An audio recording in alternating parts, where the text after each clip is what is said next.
أعوذ بالله من الشيطان الرجيم.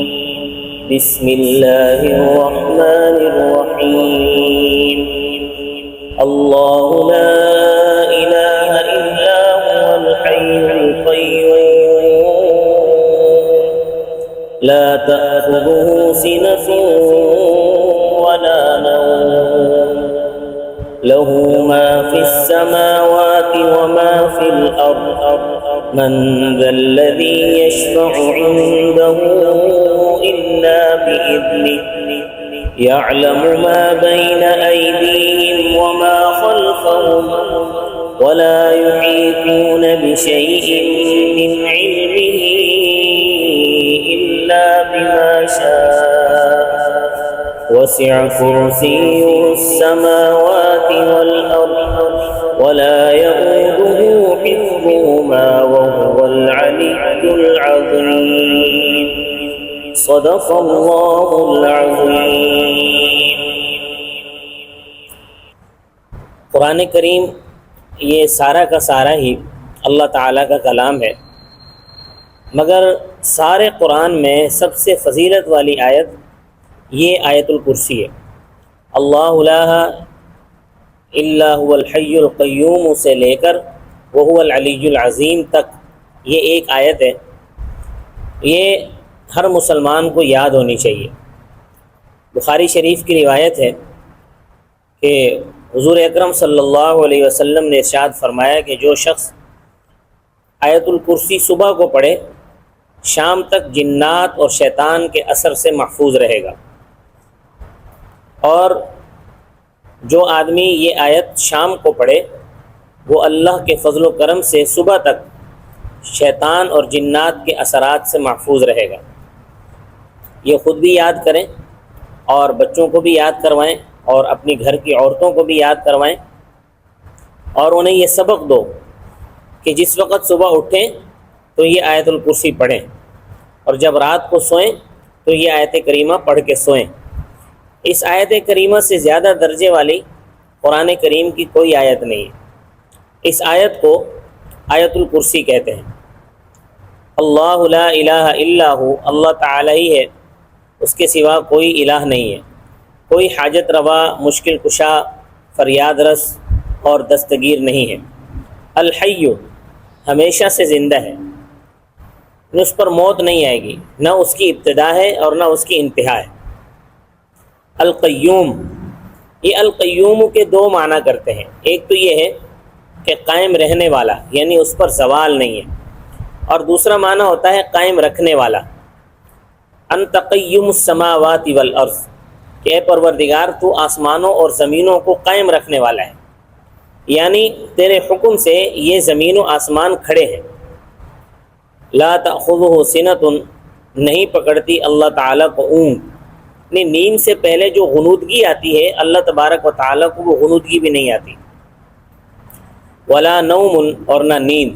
لہو ما فی السماوات وما فی الارض، اسی کے واسطے ہے جو کچھ آسمانوں میں اور جو کچھ زمینوں پہ ہے. وہی خالق ہے، وہی مالک ہے، وہی متصرف ہے، یہ سب کچھ اسی کے قبضے میں ہے. من ذا الذی یشفع عندہ، کون ہے جو اللہ تعالیٰ کے ہاں سفارش کرے، الا باذنہ، مگر رب کے حکم کے ساتھ. قیامت والے دن میدان محشر میں جب ساری کائنات حساب کے انتظار میں بیٹھی ہوگی، حضرت صلی اللہ علیہ وسلم سجدے میں گر پڑیں گے، اور یہ سجدہ 1 ہفتے کی مقدار کا سجدہ ہوگا یا 2 ہفتے کی مقدار کا سجدہ ہوگا. بخاری شریف کی روایت ہے کہ یلہمنی بمحامد لم تحضر انی الآن، کہ اللہ تعالیٰ مجھے ایسے کلمات سجدے میں القاء فرمائیں گے جو مجھے اس وقت معلوم نہیں ہے. ان کلمات کے ساتھ رب تعالیٰ کی تسبیح بیان کروں گا. اللہ تعالیٰ فرمائیں گے یا محمد ارفع رأسک اشفع تشفع، اے محمد صلی اللہ علیہ وسلم اپنا سر اٹھائیے، آپ سفارش کیجئے، تمہاری سفارش قبول ہوگی. اس کا نام ہے شفاعت الکبریٰ. یہ تمام کائنات کے لیے سفارش ہوگی، اور وہ سفارش یہ ہوگی کہ ان کا حساب جلدی شروع ہو. تو تو اللہ تعالیٰ کی اجازت کے بغیر کوئی سفارش نہیں کر سکے گا۔ یعلم ما بین ایدیہم، جو انسانوں کے آگے ہے رب اس کو بھی جانتا ہے، وما خلفہم، اور جو ان کے پیچھے ہے رب اس کو بھی جانتا ہے، ولا یحیطون بشیء من علمہ، اور نہیں احاطہ کر سکتے اللہ تعالیٰ کے علم میں سے کسی چیز کا، الا بما شاء، مگر جتنا رب تعالیٰ چاہے کسی کو دے۔